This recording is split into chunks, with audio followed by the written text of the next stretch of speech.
Police vehicles నే డబ్బులు సరఫరా చేసిండ్రు.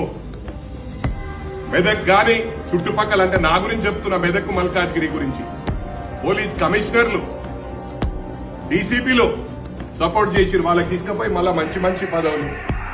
అంటే మీరు కావాలని చేసినట్టలే డేటా తీసుకోండి. డేటా తీసుకొని గతంలో లూప్ లైన్ లో ఉన్న వాళ్ళకి ఇవ్వండి. మళ్ళీ వాళ్ళే ఎంజాయ్ చేస్తున్నారు పదవులు. మళ్ళీ వాళ్ళే మీరు ఏ విధంగా వాళ్ళని ట్రస్ట్ చేస్తున్నారో, మరి శివధర్ రెడ్డి గారు ఆ రోజు మీకు ఏ విధంగా మీకు కోసపోసుకున్నారో కేసీఆర్ మీరు మర్చిపోయింది. ఒక్కసారి మళ్ళీ రివ్యూ చేసుకోండి. ఎందుకంటే నేను ఎప్పుడు కూడా చెప్తా, నా స్నేహితులకు కూడా పవర్కి వచ్చినప్పుడు బెల్లం చుట్టూ ఈగలన్నీ ఉంటాయి.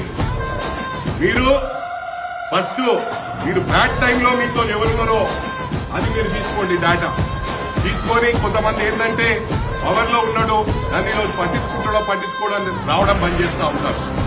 అలాంటి వాళ్ళని మళ్ళీ పిలుచుకోమని చెప్తా. మరి నేను ఈ ప్రభుత్వంలో ఉన్నప్పుడు నా మినిమం రెస్పాన్సిబిలిటీ గౌరవ ముఖ్యమంత్రి గారు రిక్వెస్ట్ చేస్తా ఉన్నా, ఇప్పటికైనా ఉన్న పోస్టింగ్లు చూస్తే కూడా ఎంజాయ్ చేసిన వాళ్ళకే మంచి మంచి పోస్టింగ్లు, వాళ్ళకే సిటీ.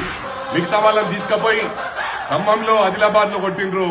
ఇది మన పార్టీకి మంచిది కాదు. అంటే మీరు కావాలని చేయట్లేదు, కానీ డేటా తెప్పించుకొని ఒక్కో రోజు స్పెండ్ చేయండి టైం.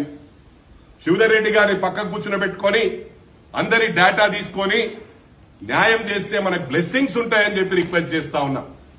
ఎందుకంటే గౌరవ ముఖ్యమంత్రి గారు కూడా అమ్మవారిని బిలీవ్ చేస్తాడు. నేను కూడా అమ్మవారిని భక్తుని కాబట్టి చెప్తా ఉన్నా.